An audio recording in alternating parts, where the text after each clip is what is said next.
Mga tagahanga ng boxing, maghanda para sa isang blockbuster showdown.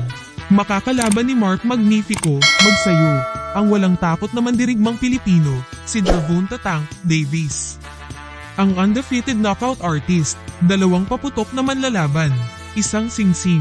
Sino ang lalabas na mananalo? Sumisid tayo sa breakdown ng nakakakuryenteng sagupaan na ito. Si Mark Magsayo, isang dating WBC featherweight champion, ay kilala sa kanyang mga power punches at walang humpay na pagsalakay. Sa kabilang panig, si Gervonta Davis, isang multi-division champion, ay ipinagmamalaki ang isang walang talo na record at isang hindi kapani-pani walang knockout rate. Ito ay isang labanan sa pagitan ng hilaw na kapangyarihan at tactical na kinang. Ang walang humpay na panggigipit at malalakas na kawit ni Magsayo ay maaaring madaig ang mga kalaban.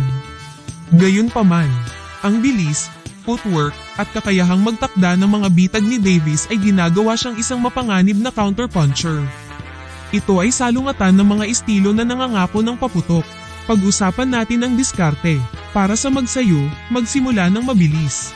Kailangang diktahan ng maaga ni Magsayo ang bilis para ma-unsettle si Davis. Isara ang distansya. Dapat niyang pigilan si Davis para ma-neutralize ang kanyang power shots. Target ang katawan.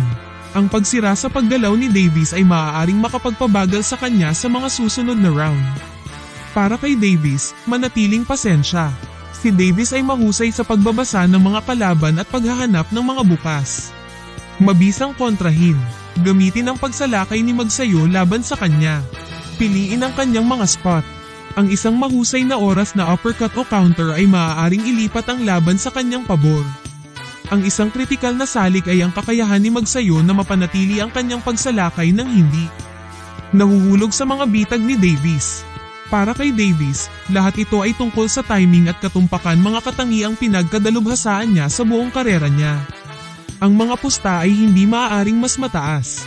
Para kay Magsayo, ito ay isang pagkakataon upang patunayan na kabilang siya sa mga elite ng sport.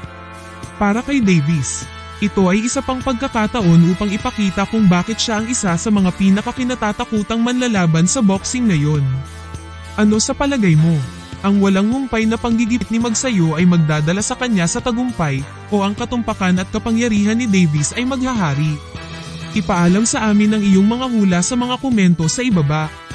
Huwag kalimutang mag-like, mag-subscribe, at pindutin ang icon na iyon para sa higit pa fight breakdowns at boxing updates. Salamat sa panonood, at magkikita tayo sa ringside.